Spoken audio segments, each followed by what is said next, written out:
Hello and welcome to our show, Film Talk with AJ Dean. I'm AJ Dean, your host, and wow, this is one of my most favorite shows. I have my wonderful and beautiful friend Heidi Holicker on and Mimi Torres, and we're going to get right into it. Special VIP. I want to give them a super warm welcome. Hey Heidi, hey Mimi, how are you doing?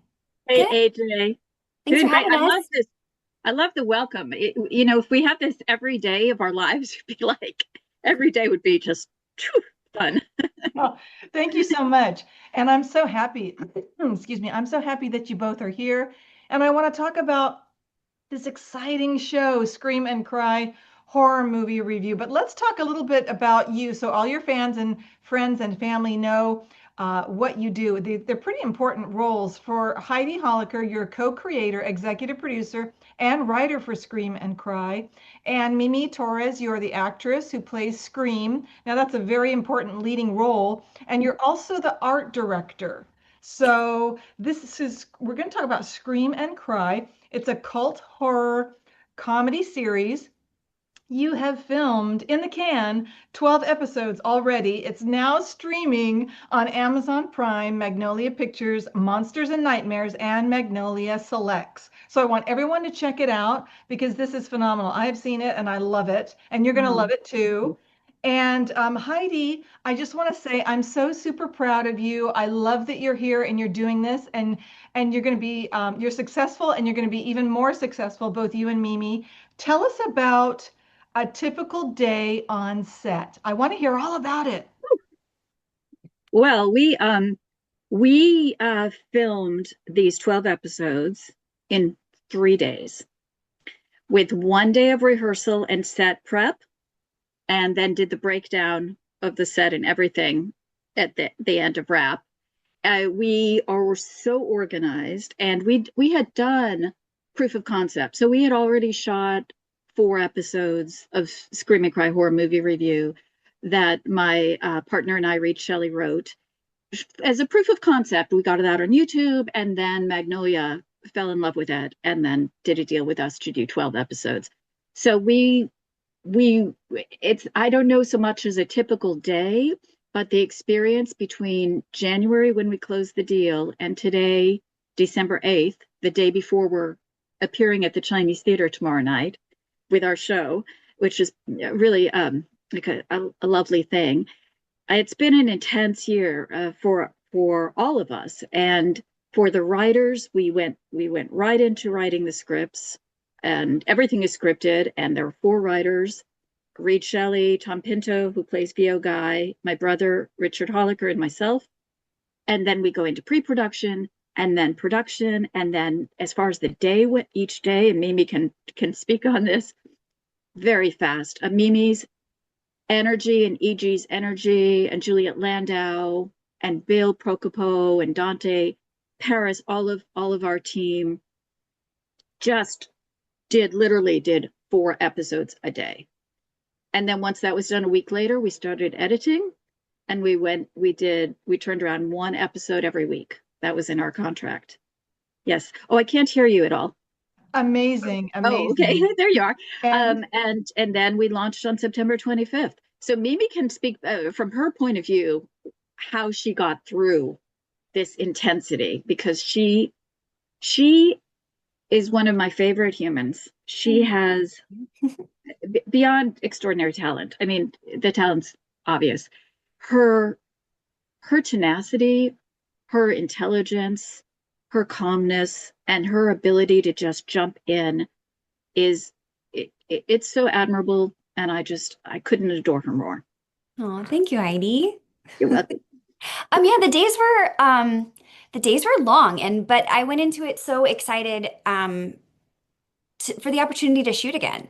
So it usually started, I'm in makeup for about an hour and a half, 2 hours, while everyone was setting lights and finishing all that kind of stuff up. And then it was shooting, shooting, shooting, shooting, shooting, small lunch break, keep shooting until we're done for the day, go home, sleep, and do it the next day. So it was hectic, it was intense, and it was so much fun. Wow, I really love your sense of enthusiasm and both of you. You seem to have a great relationship, a working relationship, and that is so key when you're working on such an incredibly tight schedule. And we've got some photos. I have some photos I'm going to So, show of your yeah. crew. And So, who's here? so that's Rick Baker. So Rick, I worked for 9 years. I co-ran his studio. He has 7 Academy Awards for makeup effects.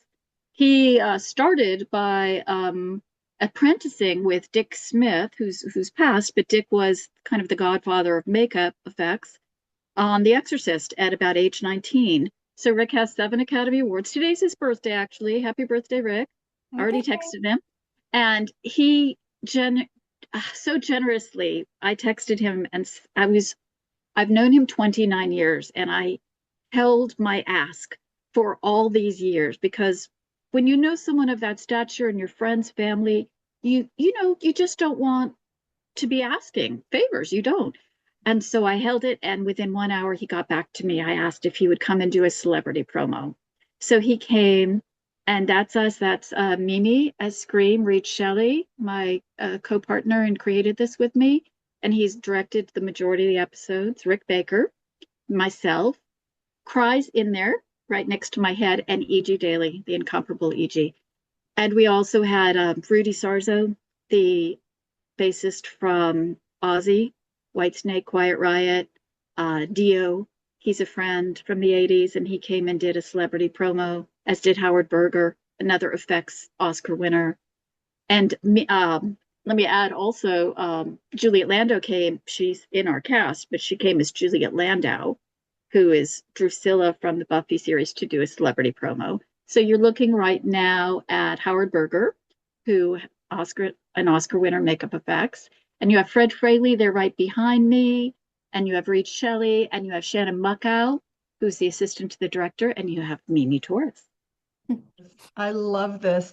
And wow, so you had Hollywood support. I mean, you had Yes, incredible, right? Legends basically coming out. yes. And you also had this is Sarah Lee Purcell, isn't Purcell. this? Lee Purcell. So Lee Lee Purcell. Purcell is one of my best friends in in life, and she starred in Valley Girl with E.G. and me, and she played Beth, the stepmom.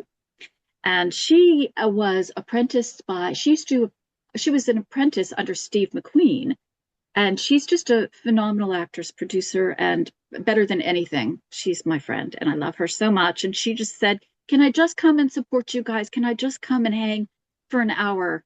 I'm like, "I'm going to be really busy." She said, I know, I know." So that's me and Lee and Cries, he's, Right. Cry likes to be, he loves photos. I love it. And Lee Purcell, what a beautiful actress and your friend. Beautiful. And I want to say happy birthday to Rick Baker. And Mimi, Mhm. did you want to say anything about what's most important to you in this TV series? Take it away. Um, I think what was most important was the camaraderie while filming. It was really amazing to see so many people come together under very quick circumstances, learn a shorthand, and get 12 episodes done. I learned so much from everybody I was working with. It was an honor to share the set with so many amazing people. And yeah, I think that was the most important part was just creating a little family out of such a wonderful show. What a beautiful experience. And you're working with the best of the best. You have Heidi Holicker, who has so much incredible experience in Hollywood. So she knows the behind the scenes kind of things, and she knows a lot of people, Mimi. So you really are in a wonderful spot. And I want to mention the website, screamandcry.com. But I did want to go back to you, Heidi, and ask you about the TCL Theater, Oh, sure. yeah, please tell us about that and how can people attend? We would love for them to attend. It is tomorrow night in Hollywood at the famous Chinese theater. Scream and Cry presents Tucker and Dale versus Evil. So Tucker and Dale versus Evil is a classic horror comedy. And we're doing a 1 hour presentation and Q&A with the cast, filmmakers. And then at an hour after that, at 8 o'clock, we're showing the full film. Tucker and Dale, Magnolia Pictures has given that to the theater to play. And it's going to be a lot of fun. We have a wonderful moderator, Zach Schaefer, who has 4 podcasts. He's lovely. Mimi and I have done a podcast with him before. And I got to know him because he's a huge Valley Girl fan and did a podcast about Valley Girl. It had nothing to do. E.G. and I weren't in it. We didn't know about it. I just came across it and we became friends. And anyway, he's a great guy. And you can get tickets going to the Chinese Theater website or Fandango website. And it's a one night only event. One night only. Tomorrow starts exactly at 7 p.m. in the Chinese Theater Sixplex, which is located on the 3rd floor of the Hollywood and Highland complex. And Cry will be there. Really? Mimi's very excited about that, but she's been holding it back. But yes, of course. It's, I mean, Cry thinks it's his show, right? I mean, is that right, Mimi? He really does. He's quite the diva. Quite the diva. And he needs, oh my God, makeup. He wants his carry suitcase larger, different colors. I don't, it's been exhausting. That's so funny. And he's only, 3 feet high or 3 feet tall, something right? How is he, Mimi? Yeah, I would say about three feet. I'm not that big. I think you're 24 inches. It's like toddler size. Yeah, he's toddler size. He's a toddler size.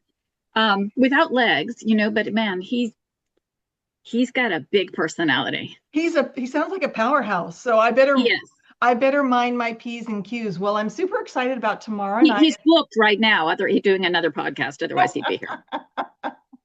I understand completely. I know how it is when you're a big star like I. I don't know what to say. That's so great. This is phenomenal. So I hope everyone gets a chance to go to the theater, and what fun to celebrate and support you both and your whole entire wonderful crew. And Heidi, I wanted to ask you, what was the spark? This is your baby. This is really the origins of your story, and it's an original. So what was the spark that created this? Well, Reed Shelley, the co-creator, and we went to high school together. And so at a high school reunion, we just started, everybody knows each other. And I grew up here in the Valley, in San Fernando Valley, and went to Grant High School. And we started chatting, and I told him what I'd been doing. I'm a producer. I've been optioning material. And then we said, let's work on something together. And he comes from a background of being a writer, a story editor, worked in animation, television for many years. And my brother and I used to write for him about, I'd say, 29 years ago, maybe somewhere a little longer. We wrote a few episodes of different children's animation shows for him, for he and his father. And so we just started got together for meals, started brainstorming, had a couple of ideas, and this one just felt right. So we started working on it, and it just organically kept growing, and we realized we needed to scream, we needed to cry. Is Cry going to be a physical puppet, or are you going to swipe on an iPad, or what? And then as we were doing that, before we started choosing some movies that we could, because we would be doing, it would be a complement to the movie, we would be able to utilize clips of different movies like The Fly or It. And we started thinking about it. And because I come from working for Rick Baker and working with all those brilliant artists, I called my friend Eddie Yang, who will be on the panel tomorrow as well, who is a designer who did Iron Man and Tron Legacy. He does suits. He's just a brilliant designer, and started with Rick Baker at age 15 and has grown and grown and grown.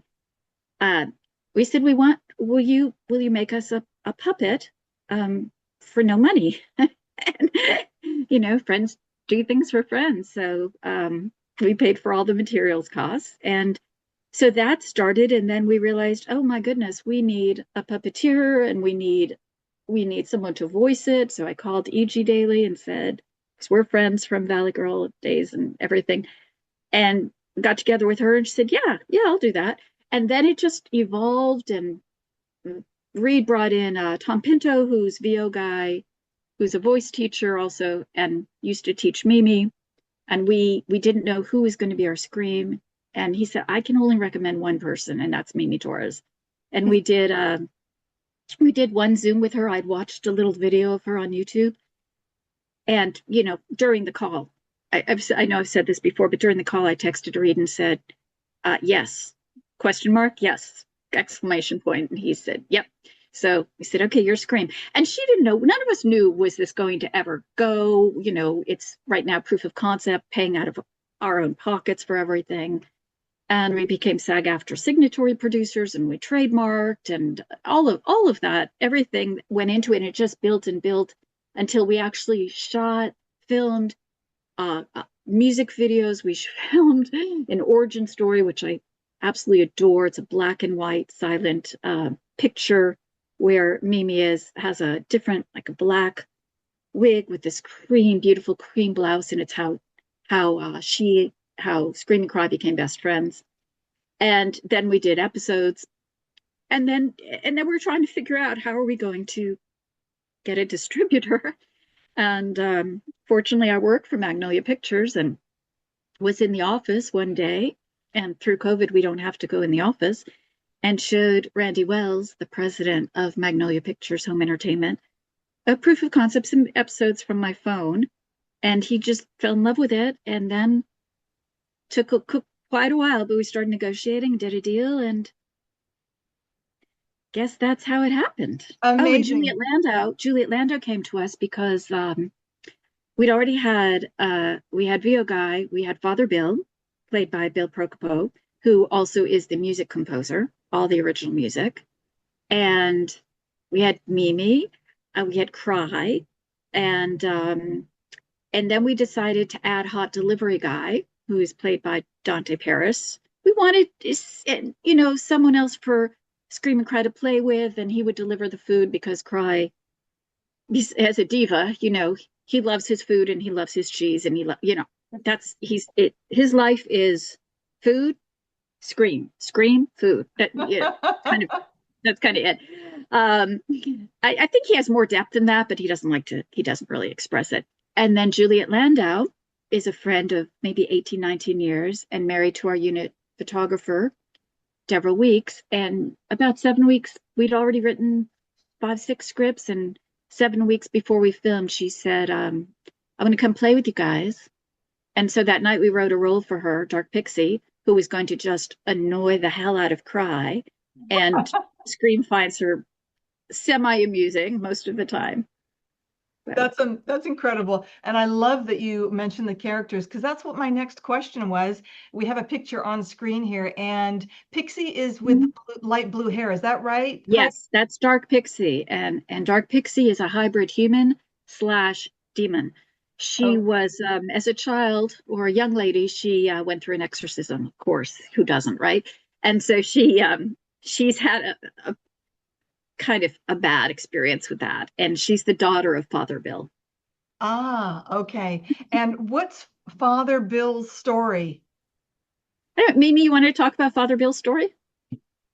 So Father Bill is a priest or wannabe priest and neighbor to Scream and her mother, who Scream lives with. We never see her on camera, but we do hear her mother, Queen, once in a while.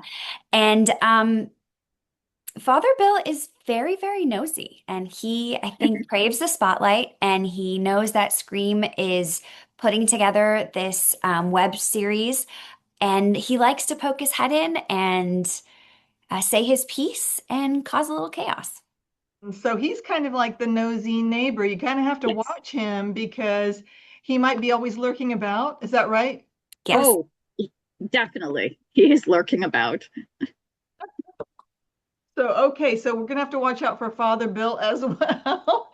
And then you've got this sexy delivery guy. Is that the guy on the right here with he's got Yes. a goth look? right? Yes, that's Dante Perez, who plays Okay. Hot Delivery Guy. And Reed and I say that Hot Delivery Guy, that's his name, because he delivers hot food. We're not trying to, take advantage of his good looks. It's just that's his name. So And it's he's very just broody and very, very moody and brooding, and he has a deep thing for Scream. okay. So he's got a thing for Scream, and he delivers hot pizza and things like that, right? Mhm.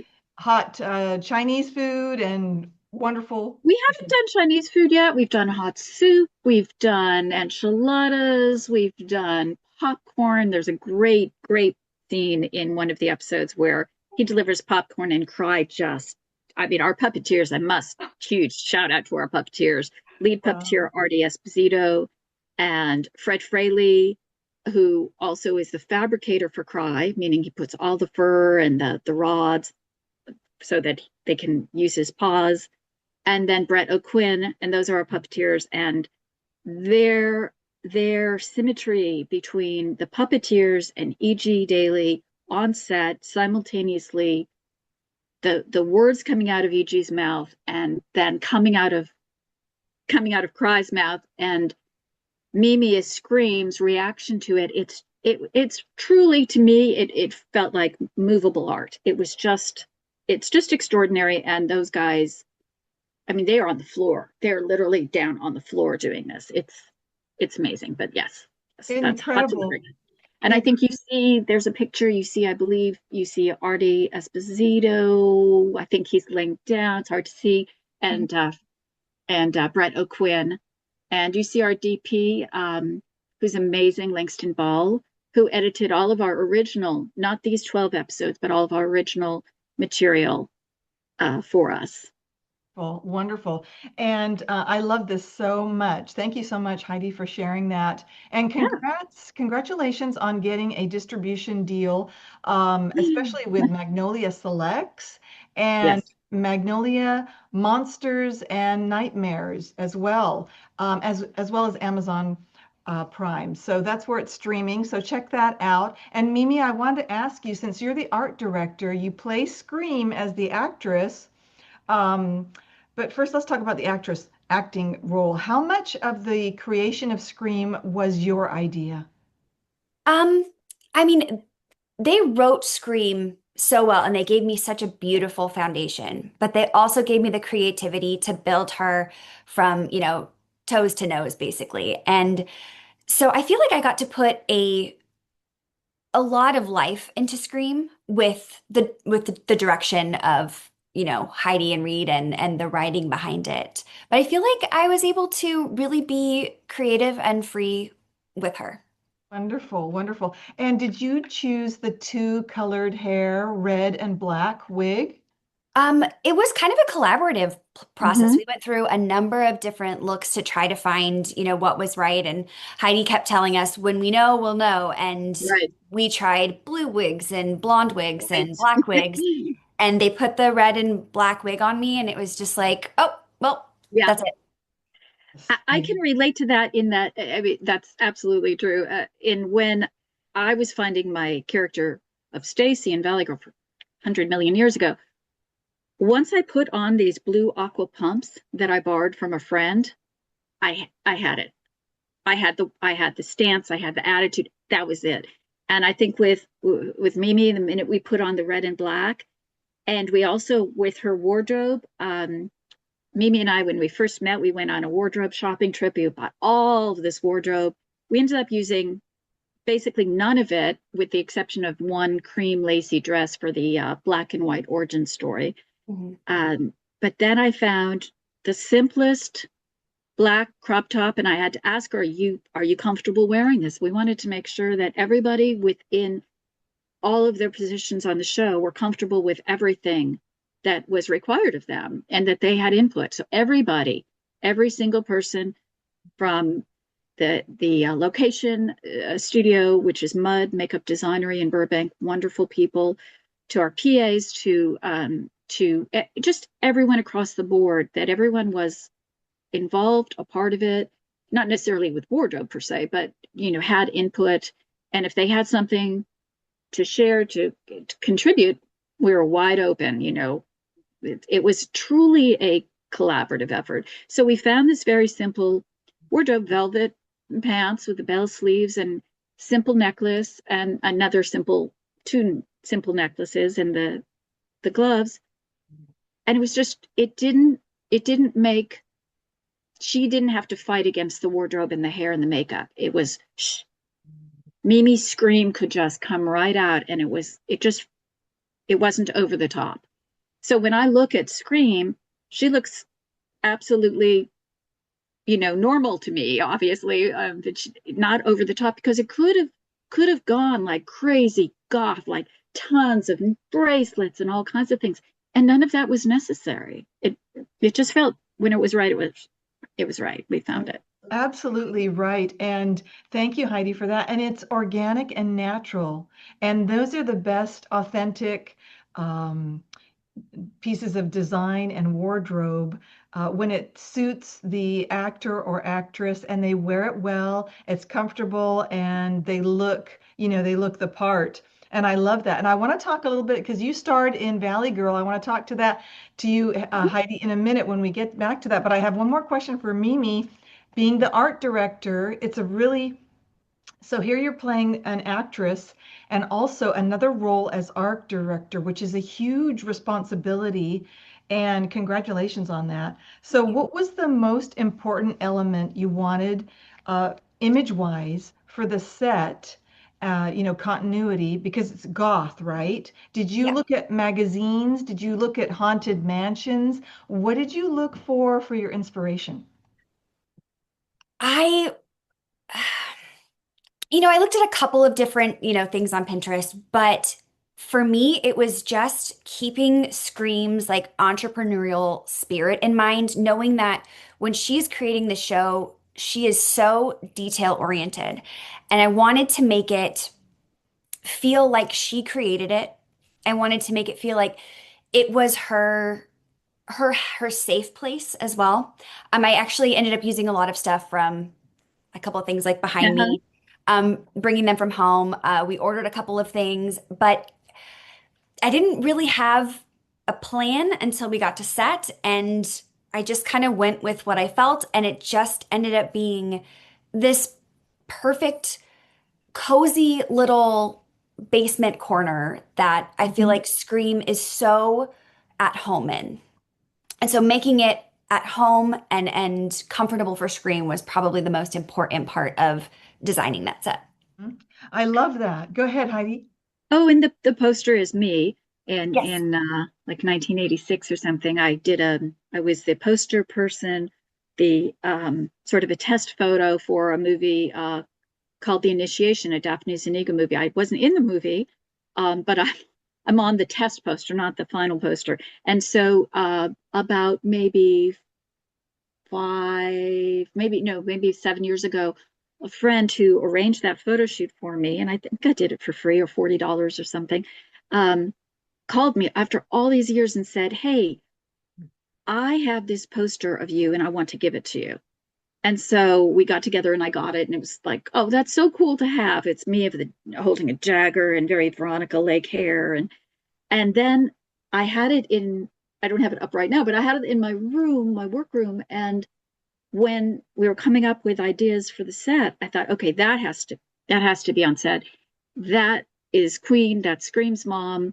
We're not going to see her necessarily. We might hear her in a VO every now and then, but that was sort of a very important part of it, because our backstory for Queen, Scream's mom, is that she was a B or C level horror movie star, and she got pregnant and she gave up the industry and she moved to the Midwest to live with her brother, who and raised the toddler. And her brother is VO guy, who died when so much backstory, died when Scream was a toddler.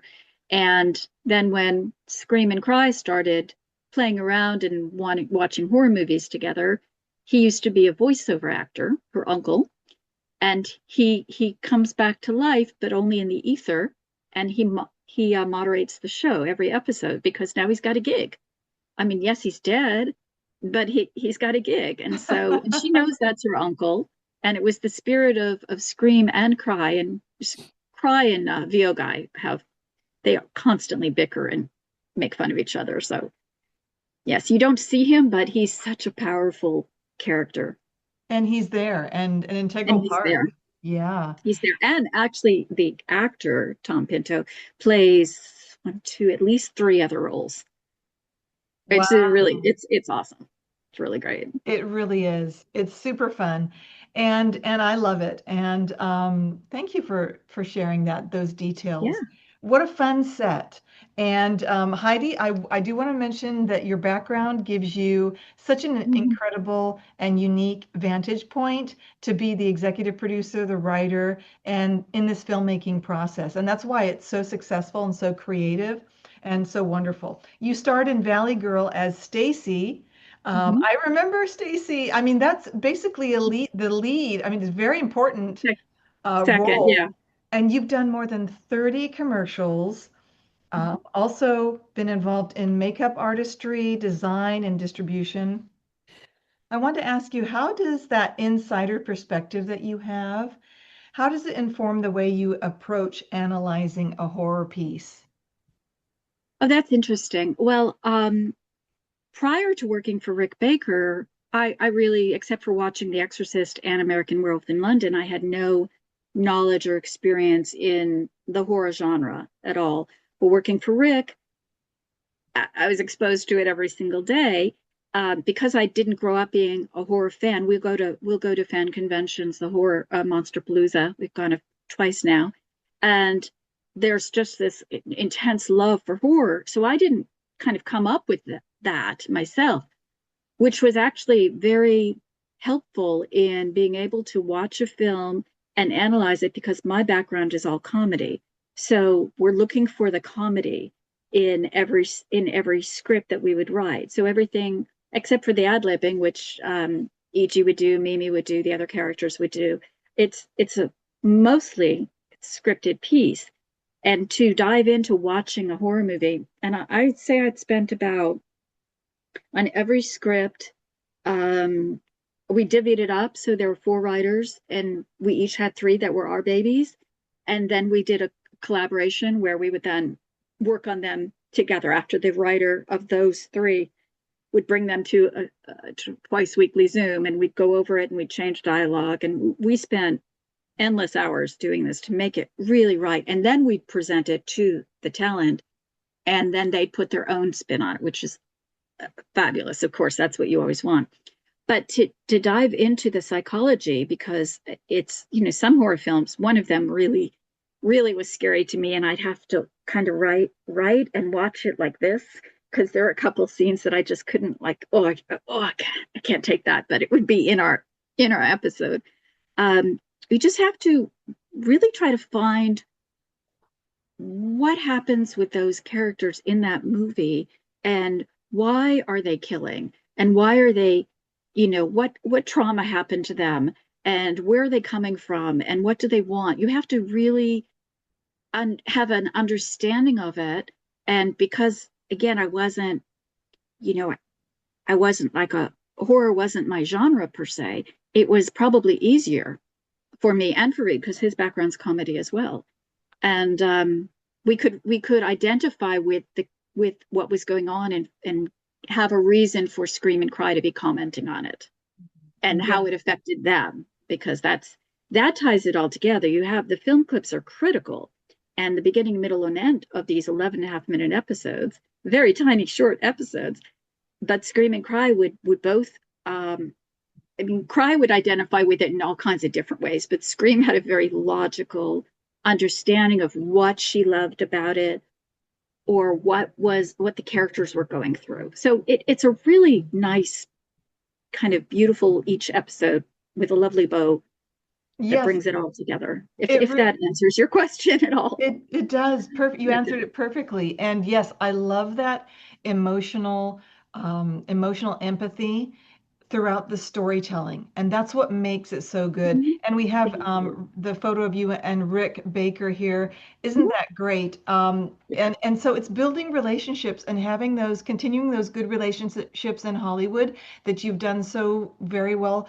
Um, and you still are, Heidi. So I'm so Thank you. thrilled. Yes, I'm so thrilled for you. And I'm so thrilled that you're my friend and that Me I know too. you. I'm just so proud of you. I'm so, so proud. Oh, I really am. It's so thank you. your success is my success because you're a sister in Hollywood. You're representing us in the best way. I hope that makes sense. It makes so much sense, and I feel that way about all of my friends. I mean, I've never had that kind of reaction that a lot of people do, like, oh, they had success, so that diminishes me. It's never like that.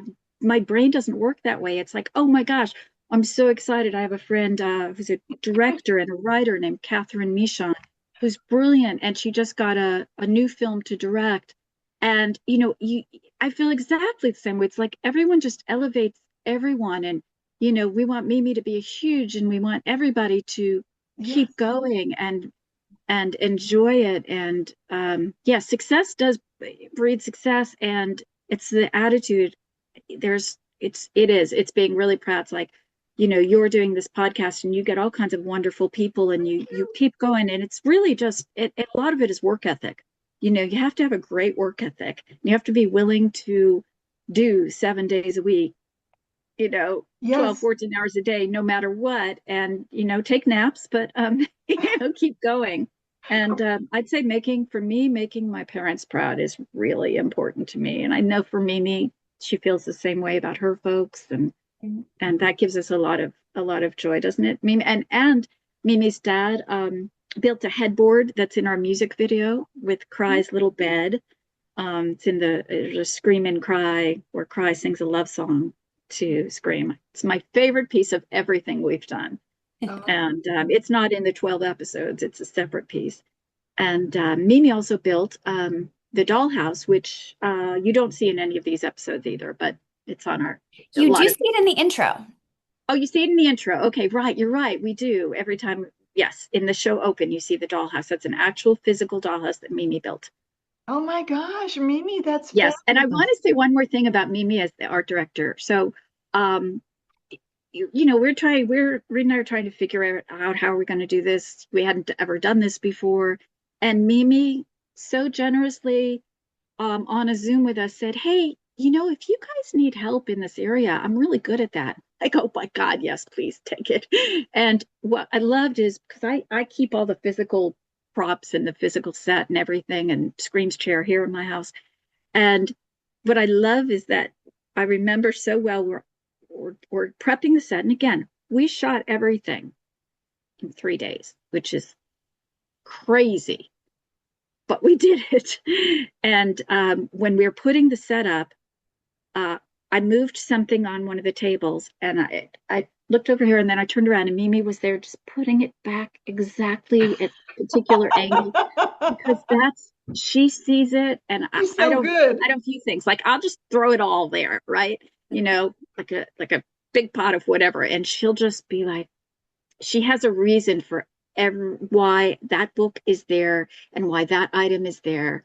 And then we had a wonderful mask maker named Mark Hansen from Mask Manor, who we found, who created a great mask maker, gave us two masks, one that's on set, that's always on Scream shelf, and one that comes into one episode. So anyway, Mimi says, yeah, she's not the jack of all trades. She's the absolute top queen of every trade she's involved with. Oh, Oh, I thank you, love Heidi. this. I love this so much. Mimi, you're a rising star. You're going to do really, really well. You're just going to keep elevating and going up and up. And you've got really good energy and a wonderful frequency about you, just like Heidi does. So you're learning from the best, Yeah. and your trajectory is just going to keep uplifting and going further up towards the stars. So reach for the Yeah. stars, and you're going to get there. So you're already there, actually. Thank And we'd you. love to get a season two. We Yeah. definitely would love to get a season two. So, we'll see what happens there.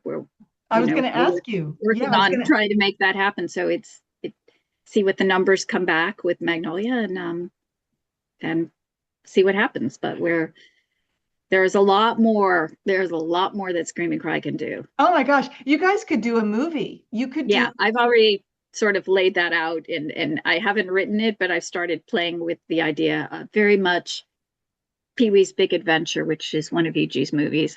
Where Cry gets stolen, and isn't that a great premise? That's so great, Heidi. I love And it.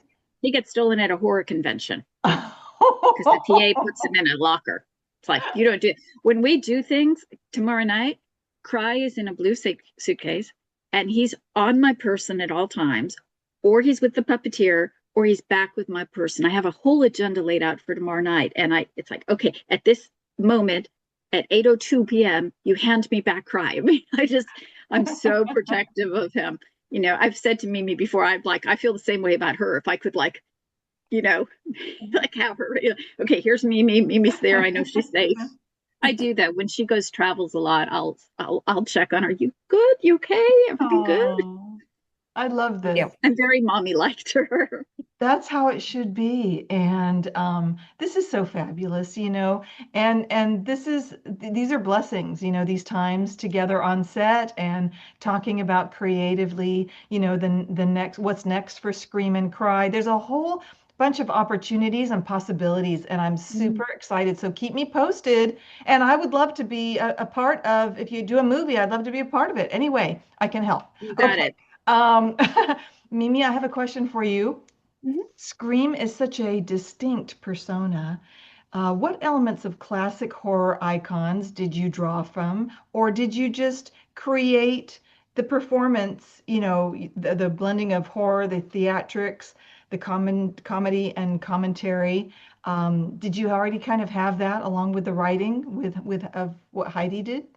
I yeah, I didn't really pull from anybody else. I just kind of felt her out, and I found the parts of her in the script that I could kind of see myself in those roles, and found, what I personally loved about Scream, and just kind of amplified those. Like I definitely lean into the sass and the Mhm. um bullheadedness and this like strong, almost feminine, like ragey kind of side to her. And the writing was so helpful. The writing was so helpful that she was on the page and I was able to just kind of like mold her a little bit. Okay, great. And so, what is the most challenging part about Scream, performing as Scream, and what is the most fun? What's the most challenging part? Um, Learning to work with a puppet was a whole new, area for me, and learning how much art and skill goes into it, and making sure that, when the puppet is good, that I'm also hitting the take too, because there's so much pressure between making sure that, the puppet's good and I'm good. The camera's on both of us the whole time. So we really had to be tight about that. Um, the funnest part was the whole thing, just being there. I loved the makeup transformation. I loved, the rehearsals. I loved the art direction. I loved filming. I loved that feeling when it was wrapped. I think the whole thing was just a dream. It really is a dream. And I wanted to ask Heidi, thank you for that, Mimi. You spoke it so well, said it so eloquently. And Heidi, I want to ask you the same thing. What was the most challenging so far and the most fun? Wow. Well, I think it was definitely challenging in post-production because we had to turn around one episode a week.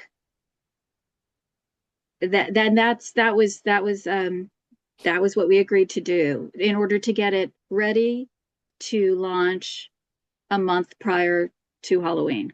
Did you sleep So at all? I did. I sleep really well. Yes, but I would on average be going until 10 p.m.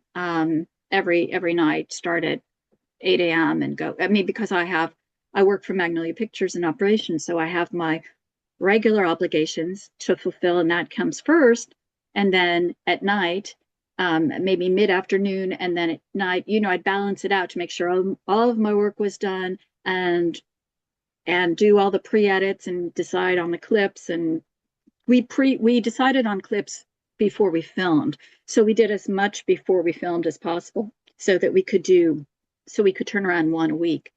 But it was that was absolutely the biggest challenge, learning about when an episode then goes to QC, quality control, at a lab, and then when there would be technical problems, to have our editor hop on that immediately, because we had a very, very tight turnaround schedule to meet our obligations. So that was the hardest, I'd say. Gosh, I'd say the most fun is absolutely creating the characters, the dialogue. It would just come to you. You'd just be like, oh, that's funny. And the collaboration with the other writers, and I made all the props. Not all of them, but I was the prop master, as well as overseeing everything. So I would make the bloody thumbs, and I made these little puppets that Cry uses in, I think, 2 episodes. And what else? Just different props that we would use. We would write them, what's going to happen, and then I would make them. So that was all. That's so much fun. You're so good at it. I mean, have you surprised yourself by learning different things? Because I mean, I know you've Yes, always of been course. talented. Did you? Yeah. Oh, But of course, absolutely. And the technical aspects of understanding, again, doing the pre-production and laying out the budgets and managing the money and all of that was easy. We're working with the wardrobe and making sure that doing the call sheets, making sure everybody knew where to be, when to be, all of that. But I'd say again, with the post-production process of making sure we stayed on schedule, and we did. We would sometimes come in a day or so early. So that is a huge learning. The whole thing. It was, if you condense, you take between January and today, in December 8th, from closing a deal to now presenting at the Chinese Theater after we've done Monsterpalooza and after it's all launched. That's an intense year. I mean, this year has been. I think about it every now and then, and I realize, I better not think about it, because then I'll look just want what to you've hide under the done. bed.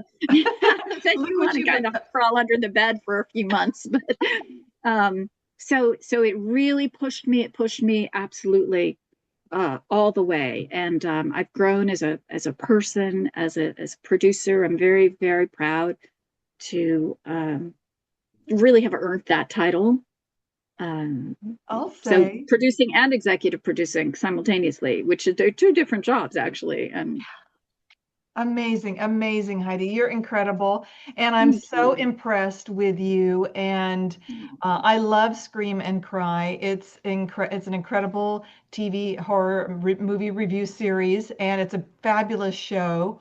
And I do want to say a special thank you to Magnolia Pictures. We love Mr. Mark Cuban and Magnolia Pictures, don't we? And what a We do. fabulous, go ahead, what a And Jeff Cuban, his brother, who greenlit this with Randy Wells, my boss, who's the president of Magnolia Home Entertainment, and Eamon Bowles also was part of greenlighting this. So thank you all. I thank them all the time. I was on a Zoom with Randy this morning, and he's always afraid I'm going to bring him up on stage during a Q&A. I'm like, I won't. I respect my job too much. I won't do that to you. But yeah, we're really grateful. It's hard. It is not. I understand for the first time why people start things, and then I never really got why they didn't finish, because I always follow through with things. And boy, it is not easy. There was some screaming, there was some crying. But overall, I'm really proud. I'm really honored to have this team to work with, and I'm going to do everything in my power to, keep it going, keep it rolling, and see what happens next. And you will, and it will, and it's going to be great. And I'm so impressed. And Thank you, AJ. it's so wonderful. It really is. And I am reveling in this moment, it just, your joy is my joy. And so I'm just so proud of both of you. And I wanted to ask both of you, in your view, what makes a good horror film genuinely effective? Is it the atmosphere, the psychological element, the villain, the twist, or something else? I think it's the heart You're of in, the story. I was literally going to say those exact same words. I think Exact if words, it's not the a good heart. if it's not a good story, if there's no heart in it, you're just watching gore. 100%. Absolutely. You've got to have the heart of the story. You've got to have characters that you care about, and even if that's an evil character, you see why they're evil. Like you dive into that onion, you peel it. I don't know if you dive into an onion, but you peel it back a little bit, and there has to be a heart. There has to be a heart somewhere, you know.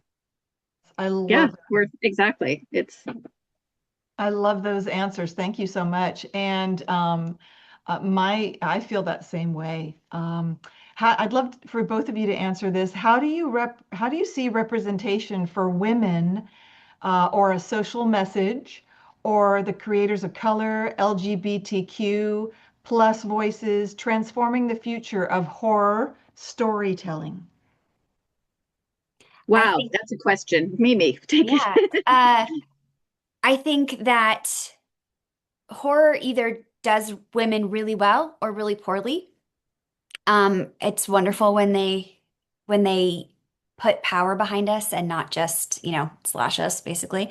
I think that we are in a time where it is so important to see representation and to see everybody and to have everybody's stories told. And I am very excited to live in a time where those doors are opening, where everyone can go to the movies, everyone can turn on their televisions and see themselves in every genre. So I think it's really important to be inclusive. I think it's really important to tell stories that haven't been told before or, are maybe not the first thing that comes to mind. But I think it's really important. And I'm so lucky and glad to live in a time where that's possible. I completely agree with everything Mimi just said.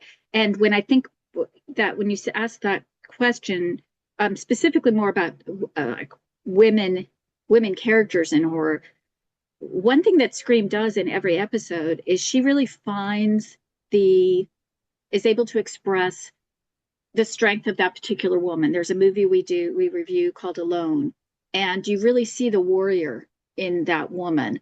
Um, uh, I don't think we didn't have enough representation, certainly in for LGBTQ plus in these particular movies that for the first season. We would do that for the second season, so that would be something we would need to improve on.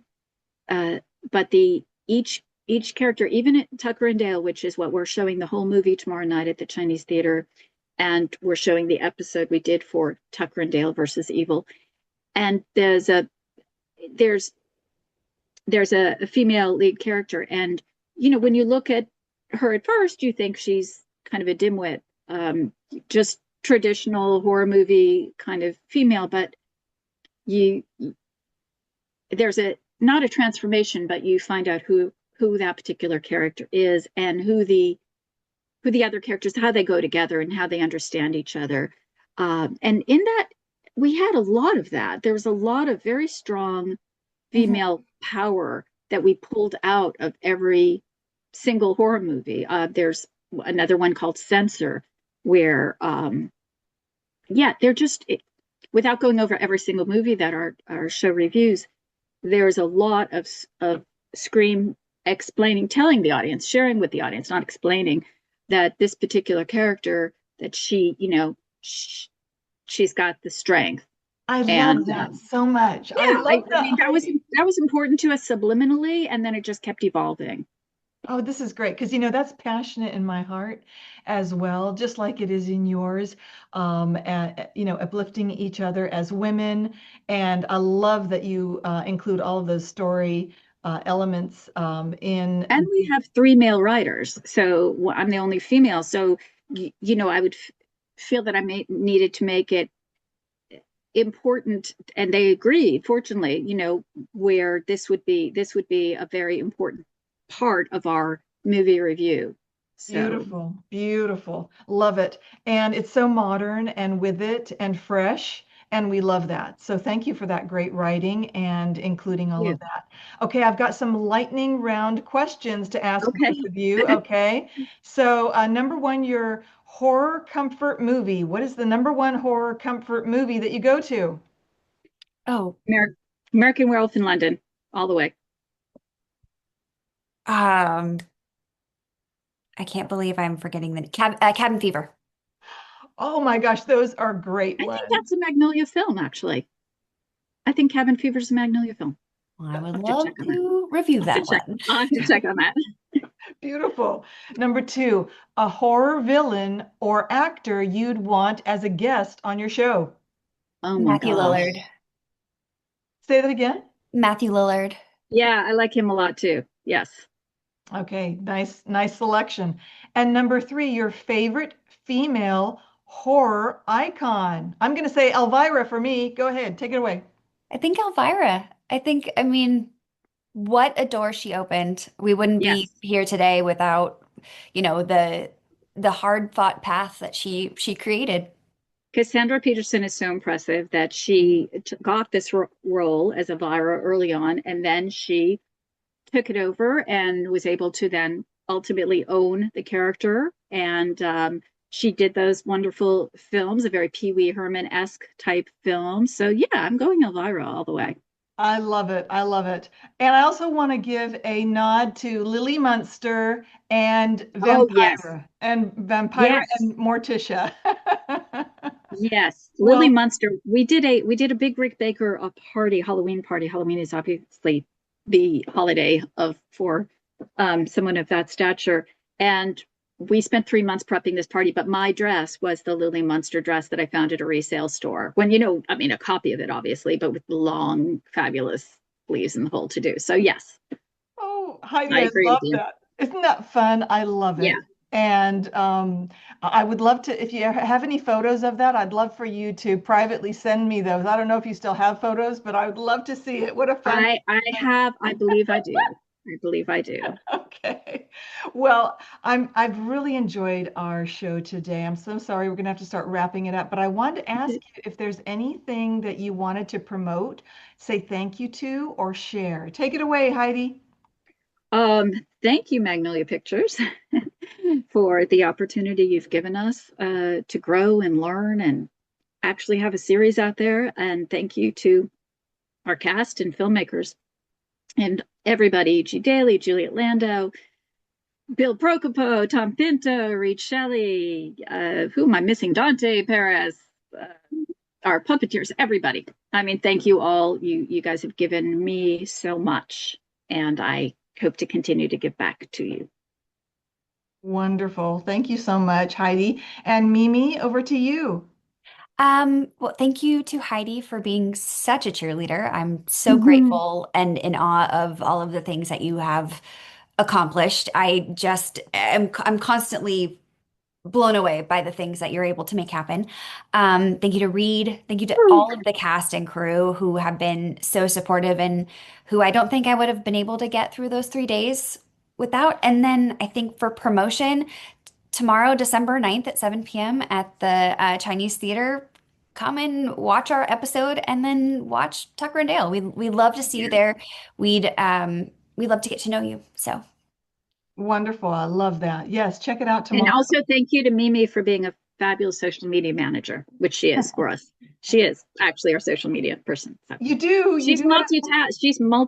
She's my daughter. I mean, without I mean Oh, her parents, I love her parents, but I'm her other. I oh, think of her as my daughter. I tell my mom that all the time.